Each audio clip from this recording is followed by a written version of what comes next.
This is Garis, masculist, MGTOW flyers, that is 2-3 page essays on the themes of masculism and MGTOW, written by and read aloud by Prof. Dr. Hugo de Garis. This is flyer number 534, entitled, How Close is the Negro-Slave, Man-Slave Analogy? Question mark. This flyer description. This flyer examines how close the analogy is between Negro slavery and man-slavery. It essentially argues that even though a man is less enslaved by a fluffy wife who earns half of what he earns by her not bothering to have FIPped up sufficiently, compared to a slaver of Negroes, the fact that there are 1,000 times more man-slaves in the world today than there were Negro slaves in the US in the 1800s shows that man-slavery is a hugely bigger problem that warrants real hatred by masculists against fluffy man-slaving vermin to be wiped out by being forced to rot on the shelf by masculisted men. The flyer itself. How close is the Negro-Slave, Man-Slave analogy? By Prof. Dr. Hugo de Garis. Email profhugodegaris@yahoo.com. Website profhugodegaris.wordpress.com.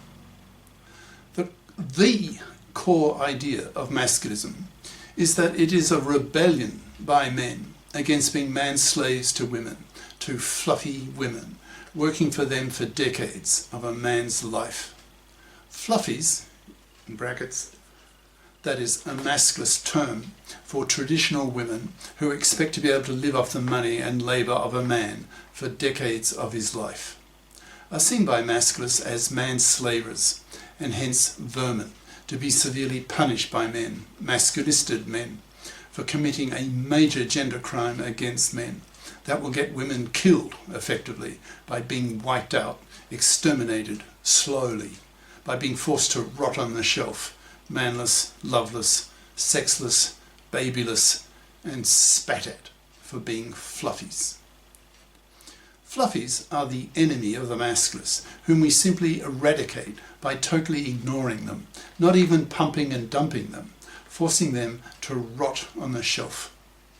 Masculists claim that women oppress men worse than vice versa, because many of women's gender crimes last decades, which makes them more serious than the relatively minor ways that men oppress women, that the feminists keep complaining about. Masculists put enormous moral pressure on women to FIPP up, in brackets equals become FIPs, financially independent persons, or be punished by not getting a man, certainly not getting a quality man with whom women strongly want to mate, since by getting the superior DNA from a superior man, a mother gets superior DNA for her kid, which is favourable to the evolution of the human species, which was selected for, and all women have this female instinct called hypergamy. Since it is the quality men, due to their superior intelligence, who are the first to go masculist, picking up masculist ideas faster than the average Joe, it is these masculisted quality men who are having a powerful impact on women, who want these men's DNA. But these quality masculisted men don't want monoconscious feminist women, and usually reject them until they become bi-conscious. In brackets, monoconscious means only having had one's feminist consciousness raised, and bi-conscious means having had both one's feminist and one's masculist consciousness raised. Close brackets. MFBs, in brackets, that is monoconscious feminazi bigots, are particularly close-minded after 6 decades of feminist gender political monopoly towards the idea that gender oppression is a two-way street, since the masculists yell loudly at them that in reality women oppress men worse, since women's gender crimes against men last decades, the worst case being women's, that is fluffies, decades-lasting man-slavery of men. From the above, it should be fairly clear that masculist theorists emphasize strongly the idea of man-slavery, the idea that fluffies manslave a man for decades, a huge gender crime in the eyes of the masculists, which makes masculists hate fluffies, aiming to wipe them out.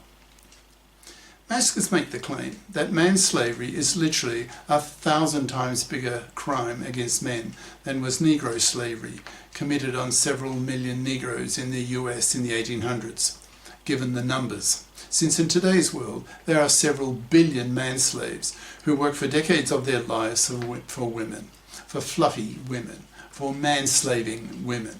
So in that sense, manslavery is hugely a bigger issue than was Negro slavery.